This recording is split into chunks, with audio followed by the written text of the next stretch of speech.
Public court news లో వ్యాపారం మరియు రాజకీయ ప్రకటనల కోసం సంప్రదించండి 917729969299. తెలంగాణ ముఖ్యమంత్రి రేవంత్ రెడ్డి అమెరికా పర్యటన ముగిసింది.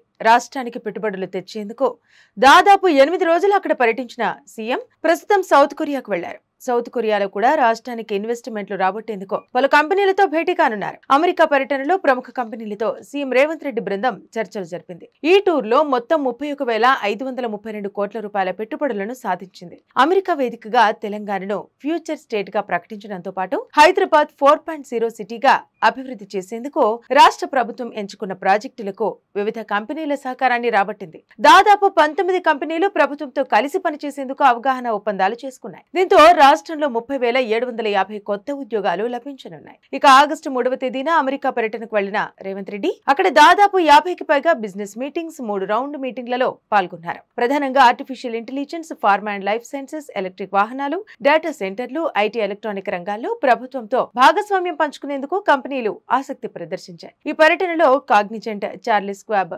RCCM Cornet, Amazon, Zoetis, HCA health care, Vivint pharma, Thermo Fisher, RM equity, Trizen technologies, Monarch tractor కంపెనీలు రాష్ట్రంలో విస్తరణకు కొత్త కేంద్రాలను నెలకొల్పేందుకు ముందుకు వచ్చాయి. వీటితో పాటు హైదరాబాద్ లో తమ డేటా సెంటర్ విస్తరణకు అమెజాన్ అంగీకరించింది. ఈ పర్యటనలో భాగంగా సీఎం రేవంత్ రెడ్డి బృందం యాపిల్, గూగుల్, స్టాన్ఫోర్డ్ యూనివర్సిటీలతో, ప్రపంచ బ్యాంకు ప్రతినిధులతోనూ చర్చలు జరిపింది. మరోవైపు శనివారం అమెరికా పర్యటన ముగించుకుని సీఎం రేవంత్ రెడ్డి దక్షిణ కొరియాకు బయలుదేరారు. ఈ సందర్భంగా తమ బృందం అమెరికా పర్యటనపై ఆనందం వ్యక్తం చేశారు. ప్రపంచంలో పేరొందిన కంపెనీలతో సంప్రదింపులు, చర్చలతో తెలంగాణ ప్రభుత్వం సరికొత్త భాగస్వామ్యానికి నాంది పలికిందని సీఎం రేవంత్ రెడ్డి పేర్కొన్నారు.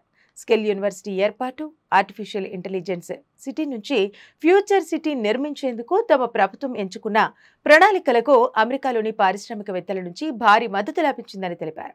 తెలంగాణ లక్ష్యాలకు తగ్గట్టు రాష్ట్ర అభివృద్ధికి దోహదపడేలా ప్రఖ్యాత కంపెనీలు రాష్ట్రంలో పెట్టుబడులకు ముందుకు రావడం శుభసూచకమని ఆయన అన్నారు. అమెరికా వ్యాపార సామ్రాజ్యానికి తెలంగాణను సరికొత్తగా పరిచయం చేయగలిగామని ఐటీ పరిశ్రమల శాఖ మంత్రి శ్రీధర్ బాబు తెలిపారు. ఇక ఈ ఏడాది ప్రారంభంలో జరిగిన దావోస్ సదస్సులో సీఎం రేవంత్ రెడ్డి పాల్గొని 40,000 కోట్ల రూపాయల పెట్టుబడులను ఆకర్షించిన విషయం తెలిసిందే. అమెరికా పర్యటనలో 31,532 కోట్ల రూపాయల పెట్టుబడులను సీఎం రేవంత్ రెడ్డి బృందం సాధించగలిగింది. తెలంగాణలో పెట్టుబడుల వరద ఇలాగే కొనసాగుతూ ఒప్పందాలు చేసుకున్న కంపెనీలు త్వరగా తమ కార్యకలాపాలు ప్రారంభించాలని, యువతకు ఉద్యోగ ఉపాధి అవకాశాలు త్వరగా కల్పించాలని ఆశిద్దాం. చూస్తూనే ఉండండి పబ్లిక్ కోర్ట్ న్యూస్.